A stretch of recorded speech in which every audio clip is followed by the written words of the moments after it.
Hello everybody, this is Artz Note. Today I would like to share the cross-hatching technique. So the basic concept is that when we draw lines, see, just one line or two, it gives you, depends on the distance away from each other, it will give you different kind of intensity. The color will show more. If you like moving closer, you see, and also it probably a little bit harder, but just exaggerated. But if you go like from different direction,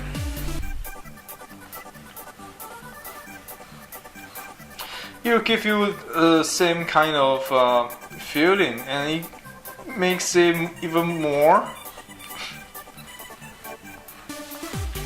when you go over different direction, because they won't overlap too many areas, so they will like slowly covering the whole area. And this doesn't only limit to the black color. Using white charcoal is doing the same thing as well. See, if we maybe move it closer and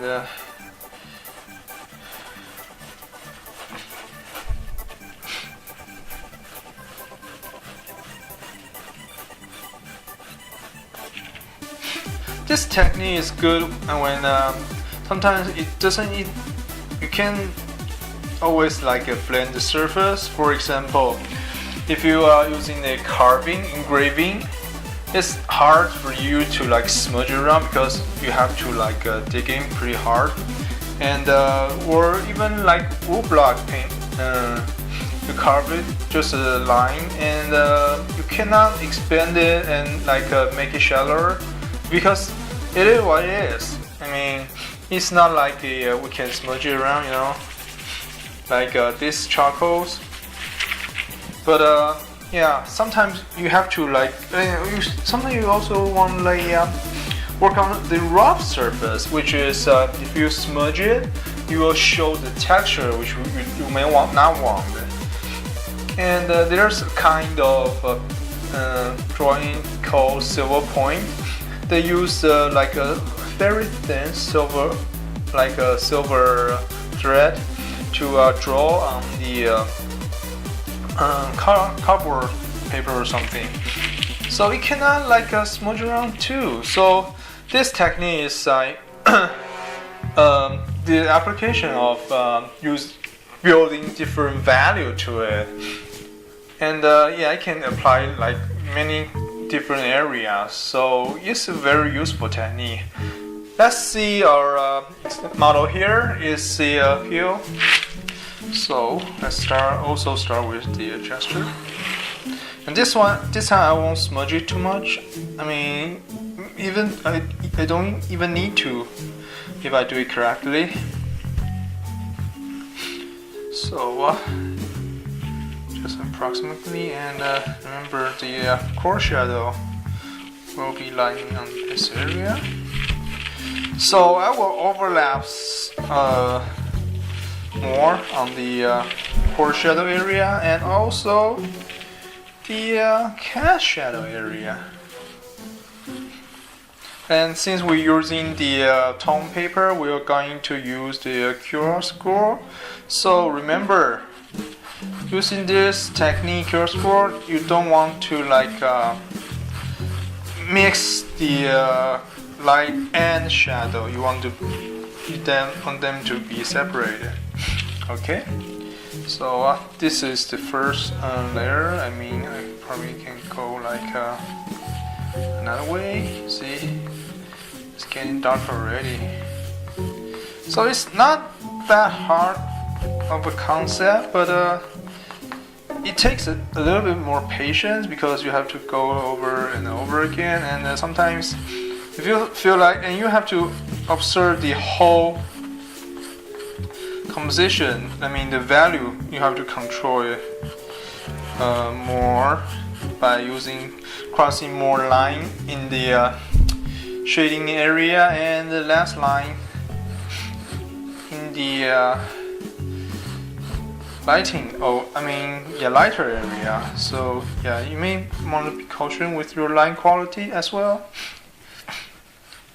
And sometimes, you know, like drawing figure model, you can also indicate some muscle movement even. So this is got several different style to it, and I saw amazing. I mean, it's just absolutely amazing work on figures, and they use the cross hatching and all the detail they got. They don't even need to blend it, but they still got the various dynamic and the how do I say that?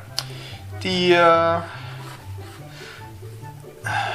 gesture, and it's just amazing. So yeah, this method takes practice because I don't get it at the very beginning, you know, like at school somewhere, and I try to understand it better when I attend the figure drawing class. Yeah, and the professor, they're using this technique. So slowly and steady, I start to get a little bit feel to it.